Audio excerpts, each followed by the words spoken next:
Bismillahirrahmanirrahim.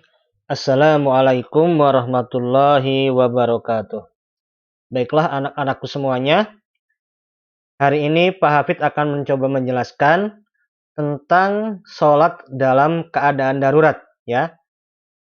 Jadi ada beberapa keadaan yang mana kita itu diberikan kemudahan dalam melaksanakan sholat 5 waktu ya, karena sholat itu merupakan kewajiban yang harus dilaksanakan oleh umat muslim. Nah, apa sih sebenarnya sholat dalam keadaan darurat itu? Seperti yang kita ketahui bersama bahwasanya sholat 5 waktu merupakan kewajiban yang disyariatkan oleh Allah kepada umatnya, kepada khususnya umat muslim ya.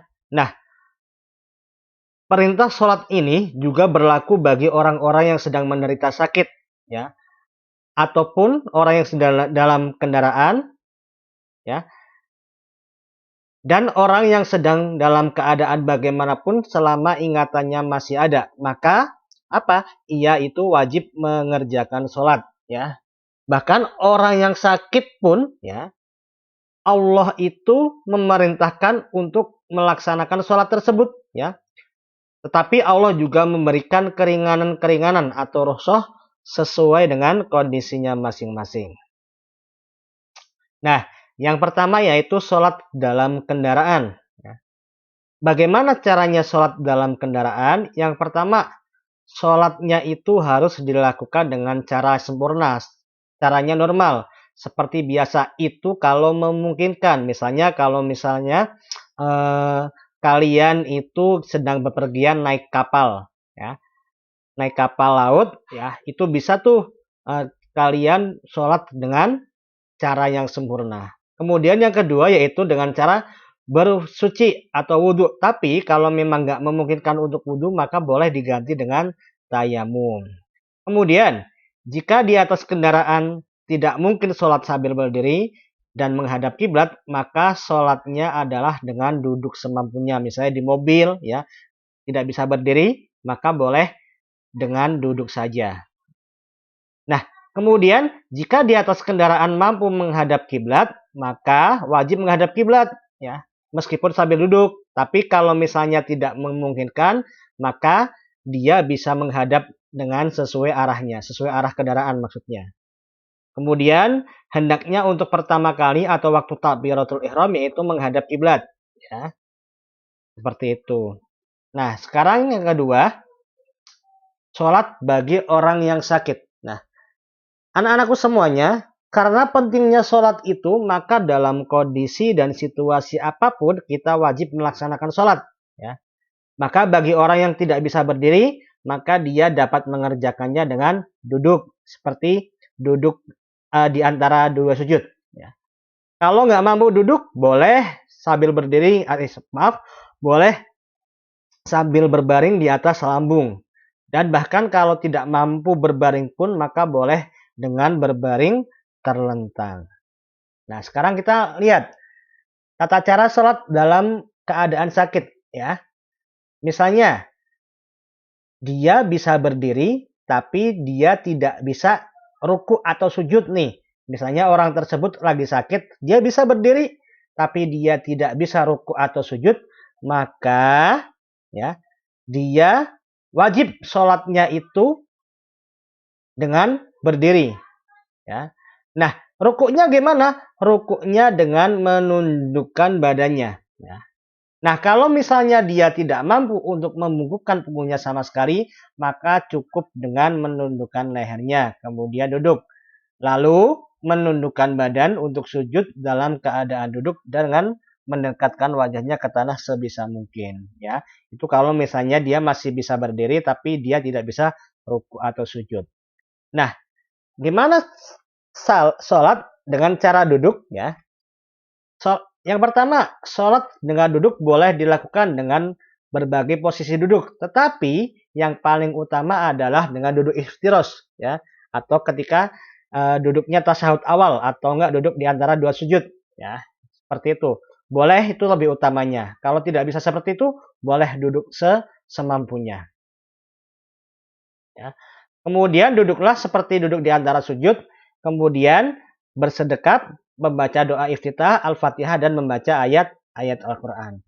Rukuknya gimana? Rukuknya yaitu dengan cara duduk membungkuk dan membaca tasbih rukuk sebagaimana biasa ya. Subhana rabbiyal azimi wa bihamdi. Kemudian iktidal. Iktidalnya dengan cara duduk kembali.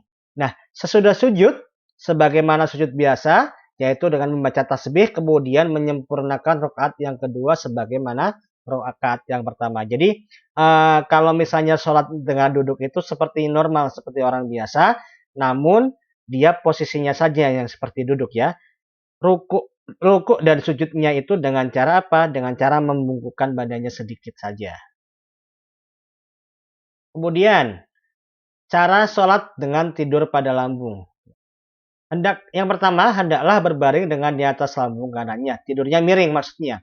Membujur ke selatan dengan posisi kepala berada di utara. Ya, jadi kakinya di selatan, kemudian kakinya di utara sehingga kalau kita menghadap kanan maka otomatis kita akan menghadap kiblat. Ya.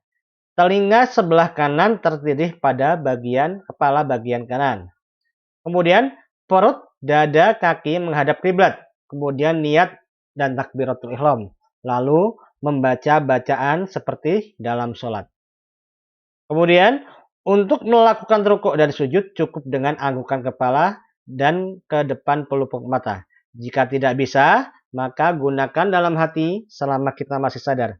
Ya, begitu dilakukan sampai selesai sholatnya.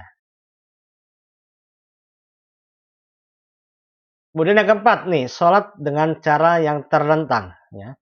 Dengan cara tidur terlentang, kepala ditinggikan dengan bantahan, kemudian diarahkan ke kiblat. Ya, diusahakan menghadap kiblat. Kemudian berniat sholat dengan sesuai dengan sholat yang diinginkan.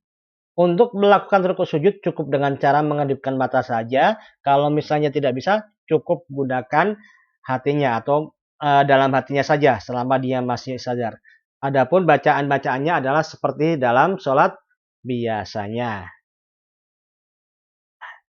Yang kelima, sholat dengan isyarat mata. Nah, ini kalau misalnya sudah tidak bisa digerakkan sama sekali keadaan sakit tersebut, maka cukuplah sholat tersebut dengan mengisyaratkan matanya saja ya.